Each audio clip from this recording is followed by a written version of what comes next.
Alright, happy Saturday morning. Here I got a treat for you. I meant to do this reveal a couple weeks ago, but I got held up, so here it goes. This is a Heritage H-150 that I picked up, and it's in a limited color, and it is called Oxblood.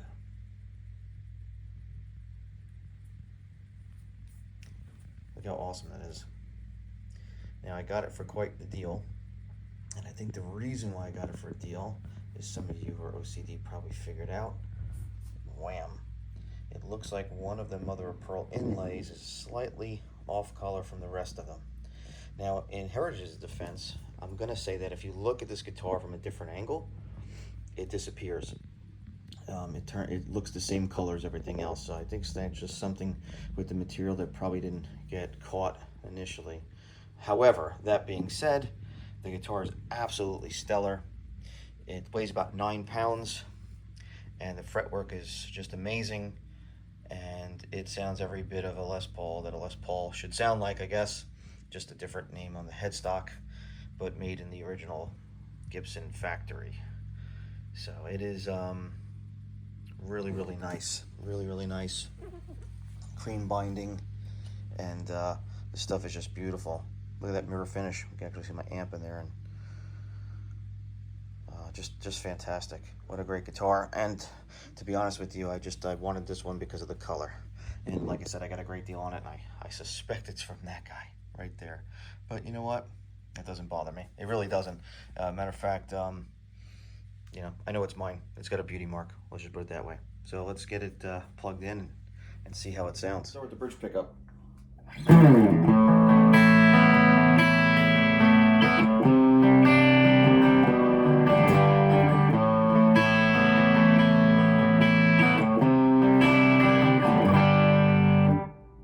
Middle position.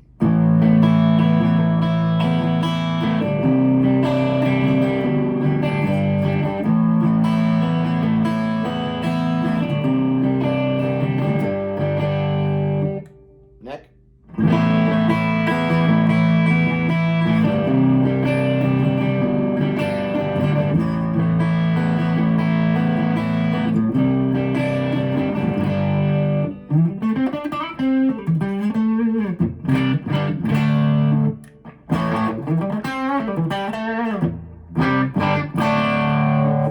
Let's hit it with a little energy purr.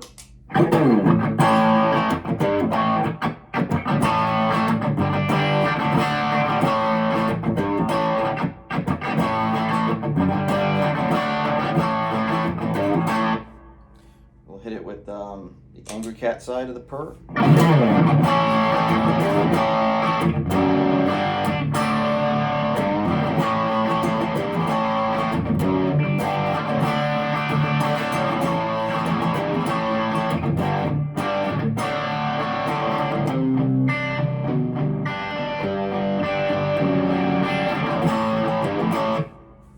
Let's hit it with the Hudson Broadcast sidecar.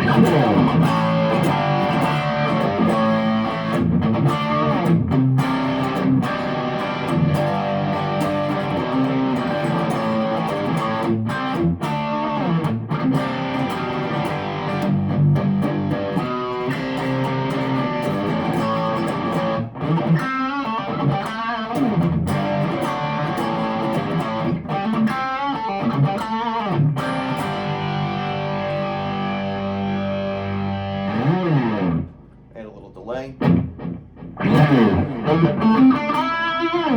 Just throw the neck pickup in there.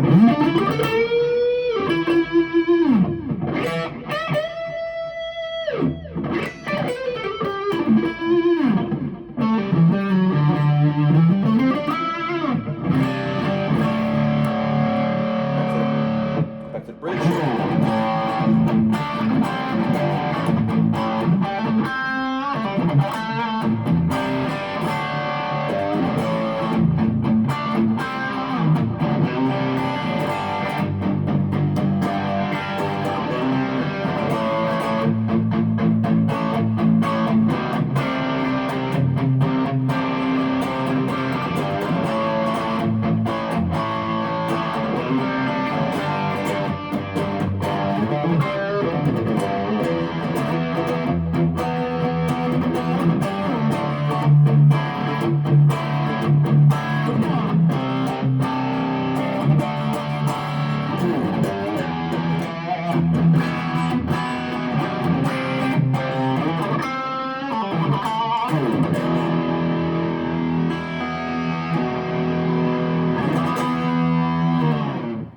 Hi, happy Saturday morning. Welcome to Vinny the Axe. So, Heritage H-150. How did this happen? Well, let me just go back in history a little bit for you. I owned an H-150 several years ago. It was a 2017 model guitar, and I believe it was a NAMM show guitar. That's what I was told. And it was in Pelham Blue. A fantastic instrument, really, really nice. I purchased it. I was the first, I guess, consumer owner of the guitar. It came from a shop who purchased it from a NAMM show. And I don't know where it was stored or what was up with the guitar as far as like how it was displayed or if it was in its case its whole life or what the humidity was or whatever. But it had a fret issue. It had a high fret or something. I had contacted Heritage and their customer service was just amazing. I verified that I was the first consumer or purchaser or whatever owner of the guitar. Sent them a copy of my receipt, and the store was fantastic. I forget what the store was at the time, but they were very helpful in providing authentication that even though it was a 2017 guitar, it had been on display or whatever, old stock or whatever it was, and I was the new owner of it. And I sent it back to Heritage, and they fixed it for me. And matter of fact, they even plecked the guitar. So this was prior to them getting a pleck machine and plecking the instruments as they come out of setup, or prior to them shipping them, they plecked the guitars from what I understand. Anyway, that guitar came back and it played like $1 million. And because I'm just psychotic with selling gear and changing guitars, I sold the guitar a couple of years later.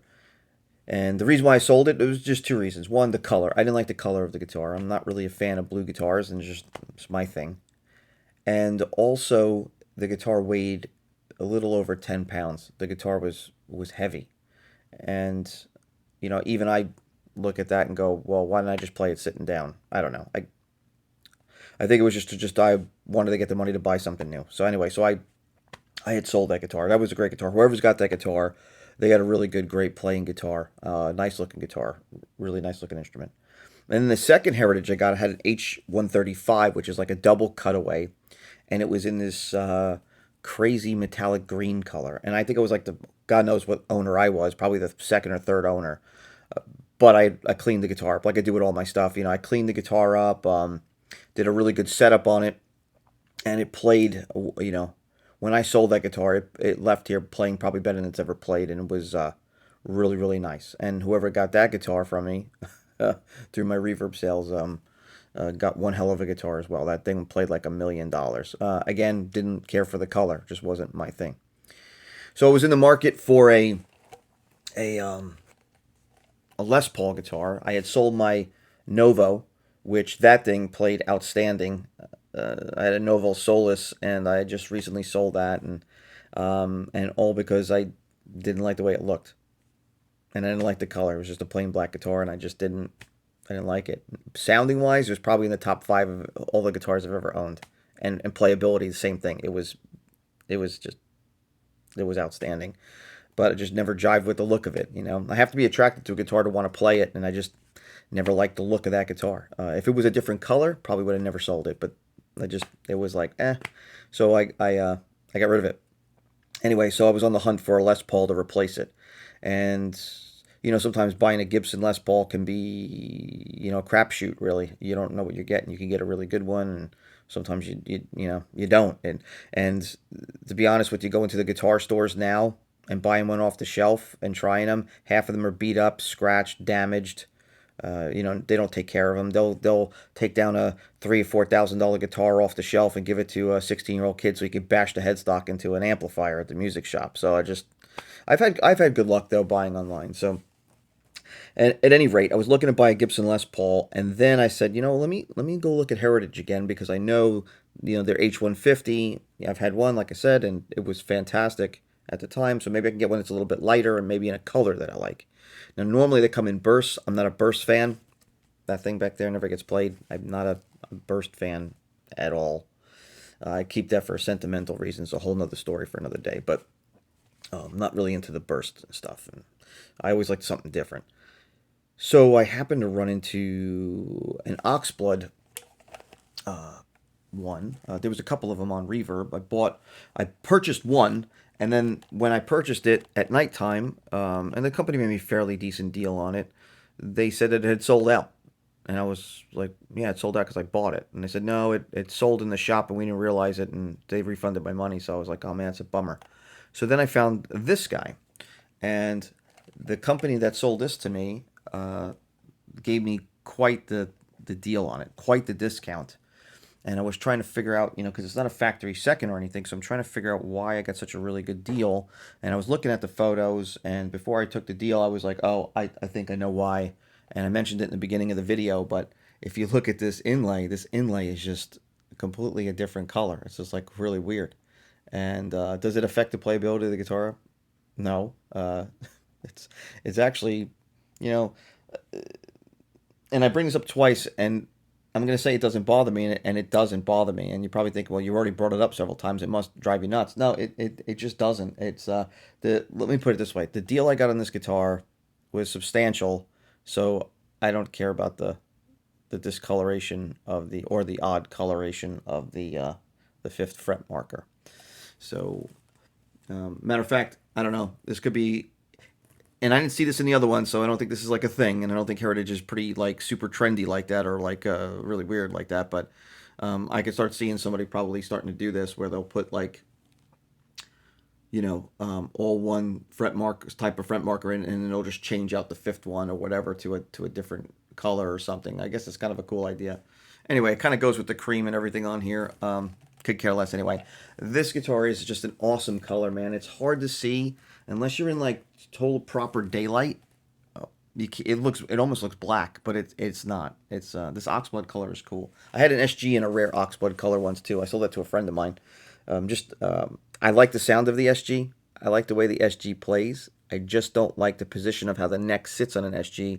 It seems to sit out further away from you, and I'm always coming up short on the fret as I at an instinct going to, like, let's say the second fret. I'm usually at the third fret by accident or whatever the case may be. So I just quickly realized that the SG guitar is just not for me, and I don't know if anybody else experiences that. Comment that down in the thing. But I loved everything about the SG, just where the neck is mounted on the guitar and how it sits. I don't care about neck dive; that doesn't bother me, but it's how it sits further away from you. So it really weird. When you're standing up with the strap on, it sounds it's in a weird spot. Personal preference, anyway. So I grabbed this, and it's fantastic. What a great sounding guitar. It's loaded with Seymour Duncan 59s, which I like that pickup. I know some people kind of get a little bit weird about Seymour Duncan, like it's played out or something, but they make some really good pickups, and the 59 is probably one of my favorite pickups that they make, and I think I've said that in another video. Their JB pickup, a lot of people like it. For some reason, I don't like that pickup. I don't know why. I've had it in a few different guitars, and I just never jive with that pickup. I don't know if it's because of how hot it is, or I'm more of a fan of a vintage wind or a slightly hot PAF into heavier distortion or heavier gain than I am into a high gain pickup into a gain amp. There seems to be more clarity and note definition when you have a PAF or a slightly hotter PAF into the gain that you're dealing with. But I guess it all depends on the type of music you play. Me, this is just like a noodling thing that I do. It's my hobby, just noodle around and work on guitars, and I work on plenty of people's guitars, and been doing that for the last probably almost 30 years. So, but this guitar plays great. This weighs about 9 pounds, and it's not like other single cuts where, like, if you get a Paul Reed Smith single cut, or you get a Kiesel or Carvin single cut, or an ESP single cut, some of those have like variations on the size, and they'll put body cuts in and stuff. But this is more like a traditional. I know the horn is shaped slightly different than a Les Paul, and I noticed the pick guard has got a different shape to it. Instead of like a triangular shape, it's got this little wing that comes out. But to be honest with you, if I closed my eyes and somebody handed me this blindfolded and I played it against a Les Paul, I probably wouldn't be able to tell the difference. It feels like a Les Paul, and it plays like a Gibson Les Paul, and quite frankly, the attention to detail, I mean, other than that fret marker, I don't know what the hell happened with that. And I'm sure if Heritage sees this, they'll probably freak out that I'm even putting this on a video. But if you look at it, like when I have it hanging in the rack back there, and I look up at it, I can't see that color. It changes. It looks like it matches everything else. But as soon as you bring it down and your eyes are like on point with it, you really can tell it's a different color. I don't know. Whatever. Stuff happens. What are you gonna do? But you know what? I would, if they said, "Hey, we'll give you another one," with all the matching fret markers, there's no guarantee that that guitar is gonna play as good as this one does. So I'll just keep this one. It's it's cool. Uh, Really good. The action is fantastic on this, and I didn't even have to adjust the action. The action was like out of the box, just really good, really good. It's not too low and it's not high. It's enough to get my fingers under the strings, but it's on point, man. It really is on point. Now I don't know if that's the dealer that I got it from set it up or not, or it just came out of the box from Heritage. So whatever, it doesn't matter. I mean, I didn't have to do any wrenching on it. Let's just put it that way. Like most guitars I get, I'll usually have to mess with a little bit and reset up. And some expensive guitars I've had in the past too, like really really expensive guitars I thought would be like top notch coming out of the factory, and I know action and stuff is personal preference and all that. I'm not saying that. I'm just saying I've had some high dollar guitars come out of a factory completely just out of whack, like really bad. And I don't think it had anything to do with temperature change. Screws don't back out when they goes from one temperature climate to another. I'm not talking about like neck truss rod adjustments or anything. I'm talking about like just completely out of spec, and it left the factory that way. Just really weird. But we're all humans, and humans are putting them together, so it is what it is. Anyway, the nut is cut really nice. Everything seems to be really good on it. I'll tell you what I do like about Heritage, or the Heritage, is that if you look at where the tuning keys are positioned, you get a straighter string pull, say that 3 times fast, through the nut than you do with a Gibson, which usually inherently the G is always the biggest pain in the ass string on the guitar, and it usually goes in on a harder angle, and it could, unless you get the nut really dialed in right and you have it cut well and lubricated well, it just that thing's always a recipe for it going out of tune, especially if you're doing any crazy bending or whatever. But this seems to be really really good. Just put new strings on it the other night, and it's playing great. It sounds really good. 59 Seymour Duncan 59s might not be your preference, but I have no doubt that if you bought a set of Gibson 57 Classics or Burst Buckers or whatever, and you threw them in here, you would probably know no different. I mean, I did hear that Heritage, when they make their bodies, it's one solid plank of mahogany for the main structure of the guitar. It's not a two-piece body. They do that for all the H-150s. It's all a one piece. It still has a maple cap, the whole works, and it probably has a nice maple cap on here, but it's painted over in a solid color. But yeah, one solid piece of mahogany, so which is nice. So money-wise, I'm gonna venture to guess, and some people probably disagree. I don't know, but I'm gonna say that for the price that you pay for this, it might be equivalent to the $4,000 version of a Gibson, or somewhere in that zone, a $3,800, $4,000, Gibson version. So, I guess you have to be able to deal with the headstock not saying Gibson on there, which I'm totally fine with. So now, speaking of Gibsons, I got another video going to be coming up with this guy over here, and that's it's something else, and you'll have to wait to see the video for that. But it's off the chain.